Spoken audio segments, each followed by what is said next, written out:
Tenali double horse వారి ఉగాది శుభాకాంక్షలు. నా పేరు రామారావు జమ్ముల. అంతర్గాం శ్రీ మూకాంబిక పోచమ్మ అమ్మవారి కమిటీ ఉత్సవ కమిటీ చైర్మన్గా ఉన్నాను.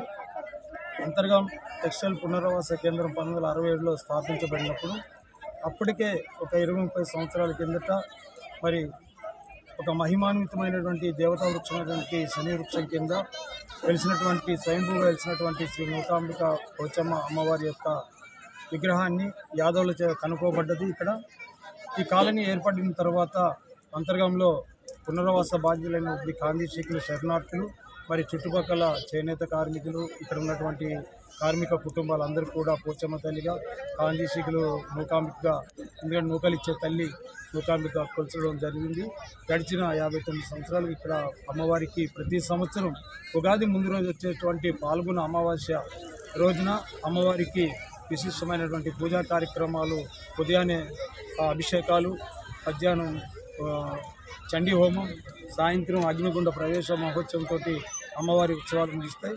ఈ యొక్క కార్యక్రమాన్ని 9 రోజులుగా గడిచిన 9 రోజులుగా నవరాత్రులుగా చేసి పండితుల ద్వారా ప్రతిరోజు ఒక విశిష్టమైనటువంటి పూజా విధానాలు, పసుపు కుంకుమలు, లలితా సహస్రనామ విశేష పుష్పాలు, గాజుల పూజ మరియు ఇతర పూజా కార్యక్రమాలు చేసి ఉన్నాము. ఒకనాడు కేవలం 400-500 మంది కార్మిక కుటుంబాలకు చెందిన పండుగ రూపాంతరంగా ఉన్నటువంటి శ్రీ మూకాంబిక అమ్మవారు తన మహిమల చేత ఈనాడు రాష్ట్రంలోని ఇతర జిల్లాల నుండే కాకుండా ఇతర రాష్ట్రాల నుండి కూడా భక్తులు ఇచ్చేస్తూ ఉన్నారు.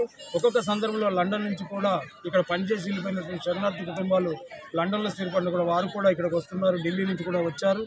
ఇలాంటి అమ్మవారు మరి తెలంగాణ రాష్ట్రంలోనే కాక ఆంధ్ర రాష్ట్రంలో కూడా శమీ వృక్షం కింద వెలిసినటువంటి స్వయంభుగా వెలిసినటువంటి అమ్మవారు మూకాంబిక పోచమ్మ అమ్మవారు ఎక్కడ కూడా లేరు. ఎందుకంటే స్వయంభుగా వెలిసినటువంటి అమ్మవారికి అపరాజిత దేవతగా ఒక ఉంది. మరి రామాయణంలో కూడా మహాభారతంలో కూడా ఈ యొక్క శమీ వృక్షం యొక్క విశిష్టత ఉంది. మరి అంతటి మహిమాన్వితమైనటువంటి శమీ వృక్షం కింద ఉన్నటువంటి అమ్మవారికి మేము ప్రతి ఏటా ఈ కార్యక్రమాన్ని పూజా కార్యక్రమాన్ని అమావాస్య జాతర నిర్వహిస్తూ ఉన్నాము. ఇక్కడ ప్రజలందరూ కూడా వేలాది మందిగా తరలి వస్తారు. కొద్దిసేపటి కిందనే అమ్మవారి యొక్క తిరువీధి మహోత్సవం ప్రారంభమైంది. కోలాటాల మధ్య, పోతురాజుల విన్యాసాల మధ్య అమ్మవారి మాలాధారణ భక్తులు బోనాలు అవి తీసుకొని అమ్మవారి యొక్క ప్రధాన ఆలయానికి మరి కొద్దిసేపట్లో వచ్చి అమ్మవారి శూలాధారణ భక్తులు అగ్నిగుండంలో 21 రోజుల ఉపవాస భక్తుల చేత అగ్నిగుండ ప్రవేశ మహోత్సవం జరుగుతూ ఉంది. కావున భక్తులందరూ కూడా ఈ యొక్క అమ్మవారి కృపకు పాత్రలు కావాలని, అమ్మవారి ఆశీస్సులు ఉండాలని కోరుతా ఉన్నాం. మరిన్ని వీడియోస్ కోసం ఛానల్ ని సబ్స్క్రైబ్ చేయండి. లేటెస్ట్ అప్డేట్స్ కోసం వాట్సాప్ ఛానల్ ని ఫాలో అవ్వండి. ఆ లింక్ డిస్క్రిప్షన్ లో ఉంది.